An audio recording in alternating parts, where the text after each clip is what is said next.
Olá, seja bem-vindo ao nosso Liturgia Diária. Cor litúrgica: verde. 10º domingo do tempo comum. Domingo 9 de junho de 2024. Primeira leitura. Leitura do livro do Gênesis. Depois que o homem comeu da fruta da árvore, o Senhor Deus chamou Adão, dizendo: Onde estás? E ele respondeu: Ouvi tua voz no jardim, e fiquei com medo, porque estava nu, e me escondi. Disse-lhe o Senhor Deus: E quem te disse que estavas nu? Então comeste da árvore, de cujo fruto te proibi comer. Adão disse: A mulher que tu me deste por companheira, foi ela que me deu do fruto da árvore, e eu comi.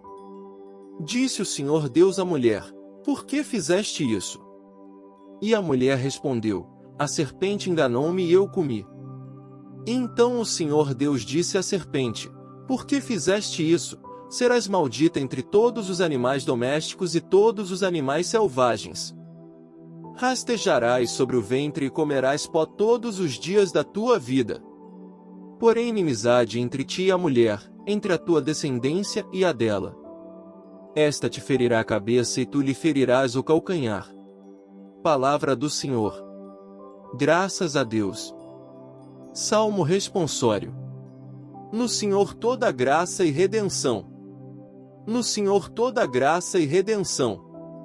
Das profundezas eu clamo a vós, Senhor, escutai a minha voz. Vossos ouvidos estejam bem atentos ao clamor da minha prece. No Senhor toda graça e redenção.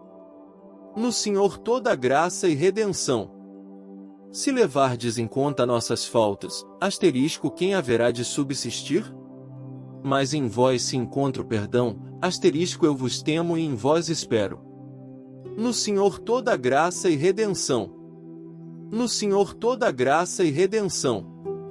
No Senhor ponho a minha esperança, espero em sua palavra. A minha alma espera no Senhor, mais que o vigia pela aurora. Espere Israel pelo Senhor, mais que o vigia pela aurora.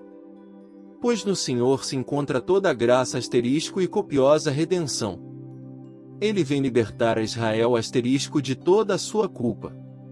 No Senhor toda graça e redenção. No Senhor toda graça e redenção. Segunda leitura. Leitura da segunda carta de São Paulo aos Coríntios.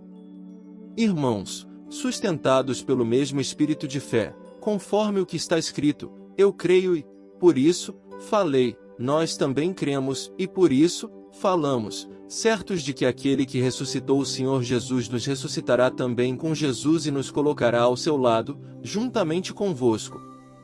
E tudo isso é por causa de vós, para que a abundância da graça em um número maior de pessoas faça crescer a ação de graças para a glória de Deus. Por isso, não desanimamos.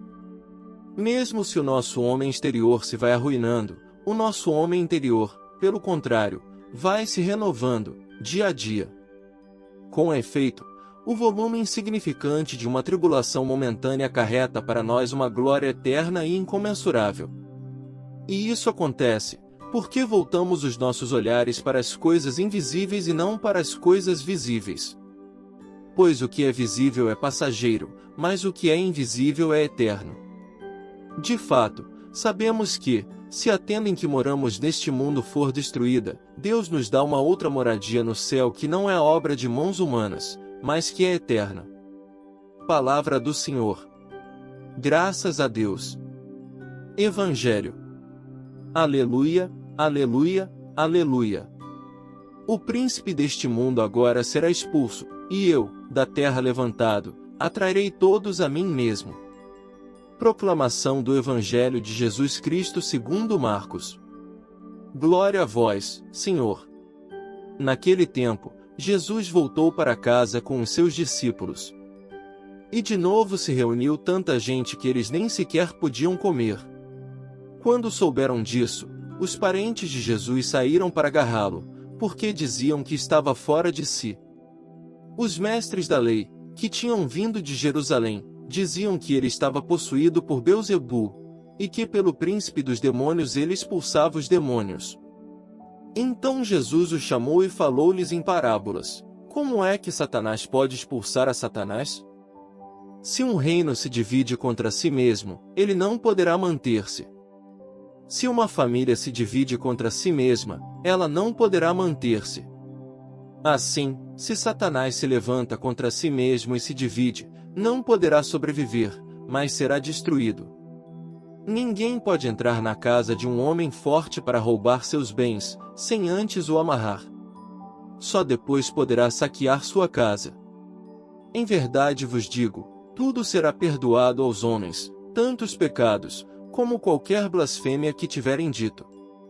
Mas quem blasfemar contra o Espírito Santo, nunca será perdoado, mas será culpado de um pecado eterno.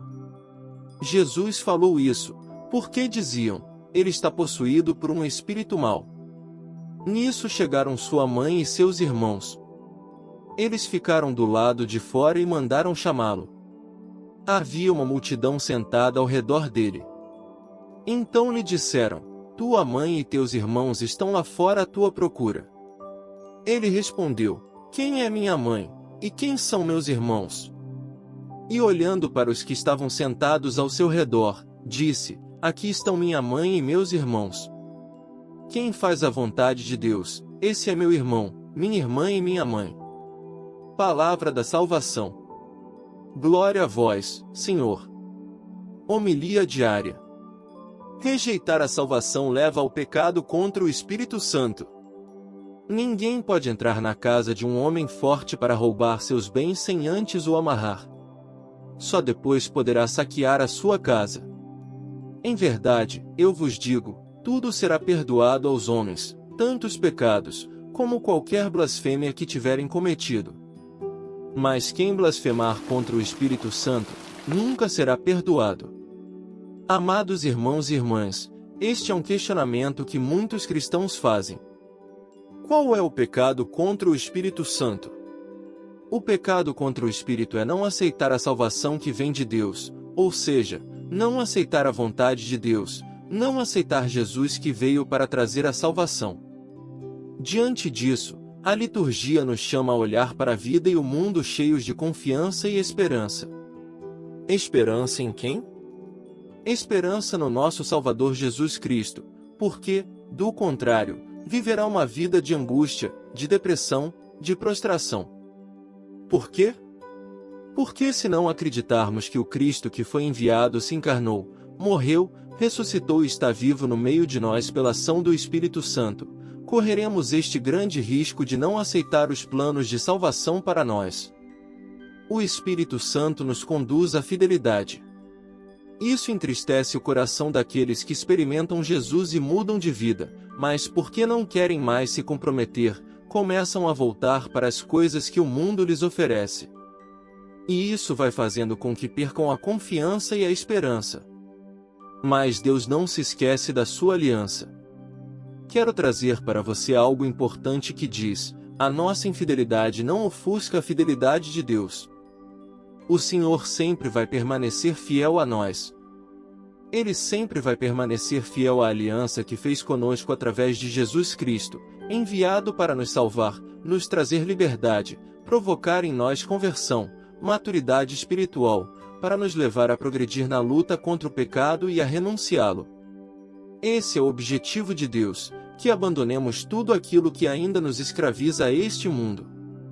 Jesus está nos falando, através dessa liturgia, para olharmos para a vida e para o mundo não como se terminasse tudo. Não. Cristo está nos dando a graça de olharmos para Ele e em Ele termos o nosso porto seguro. Muitos estão colocando sua segurança neste mundo, nas pessoas, no dinheiro, no poder, no prazer, no ter. Isso vai frustrando o meu e o seu coração. O Senhor quer nos falar, nesta liturgia, para voltarmos o nosso coração para Deus, que faz a sua aliança no meio de nós através do seu Filho. Quem não aceita Jesus, quem não aceita a sua salvação, diz a palavra, está pecando contra o Espírito Santo de Deus. Pecar contra o Espírito Santo é não aceitar a vontade do Senhor nem a sua salvação. O olhar puramente humano leva a pensar que servir a Deus é perda de tempo. É perda de tempo para aqueles que não acolhem Nosso Senhor. Que Deus lhe dê essa graça, hoje, de viver e permanecer na sua vontade. Que Deus o abençoe, em nome do Pai, do Filho e do Espírito Santo. Amém.